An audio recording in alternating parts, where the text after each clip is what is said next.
সারা রাত বিশ্রামের পর সকালে উঠে লেগে পড়তে হয় কাজে।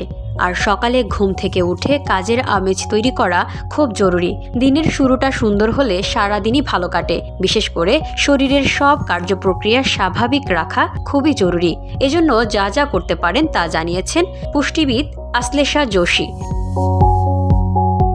খুব সকালে উঠুন। 9টার আগে ঘুম থেকে উঠে কয়েক মিনিট রোদের আলোতে বসুন। প্রাকৃতিক রশ্মি সার্কাডিয়ান ছন্দে নিয়ন্ত্রণ করতে পারে, যা মন মেজাজ ভালো রাখতে পারে। এছাড়া সকালের রোদ ভিটামিন ডি একটি ভালো উৎস।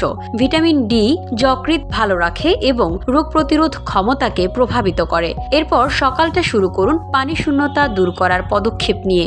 যেহেতু ঘুমানোর কারণে দীর্ঘ সময় পানি পান করা হয় না, তাই সকালে উঠে পানি পান করলে শরীরের উপকার হয়। 1 গ্লাস উষ্ণ গরম পানিতে লেবুর রস মিশিয়ে নিন। লেবুতে ভিটামিন সি যকৃতের কার্যক্রমকে ত্বরান্বিত করে রোগ প্রতিরোধ ক্ষমতা বাড়ায়। এছাড়া পানি খেয়ে দিন শুরু করলে সারা রাতের জমে থাকা টক্সিন বের হতে সহায়তা করে।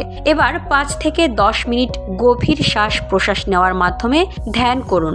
এতে শরীরে অক্সিজেনের প্রবেশ সহজ হয়। শরীরে অক্সিজেন ভালোভাবে পৌঁছানোর ফলে কোষের কাজ ভালোভাবে চলে এবং কার্বন ডাই অক্সাইড বের হওয়ার কাজ সহজ হয়। এরপর হালকা ব্যায়াম করার ফলে শরীরে কর্মতৎপরতা আসে। হতে পারে যোগাসন বা সাধারণ কিছু ওয়ার্কআউট, যা শরীরের রক্ত চলাচলকে প্রভাবিত করবে এবং ঘামের মাধ্যমে শরীর থেকে টক্সিন বের করতে সাহায্য করবে।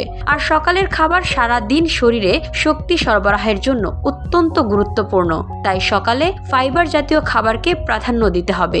ওটস, চিয়া বীজ ও তাজা ফল বা সবজি খেতে হবে। ফাইবার হজমের সময়ে শরীরের টক্সিনগুলোকে জড়িয়ে নেয়। এছাড়া পেটে কার্যকর ভালো ব্যাকটেরিয়ার কর্মক্ষমতা বাড়ায় ফাইবার।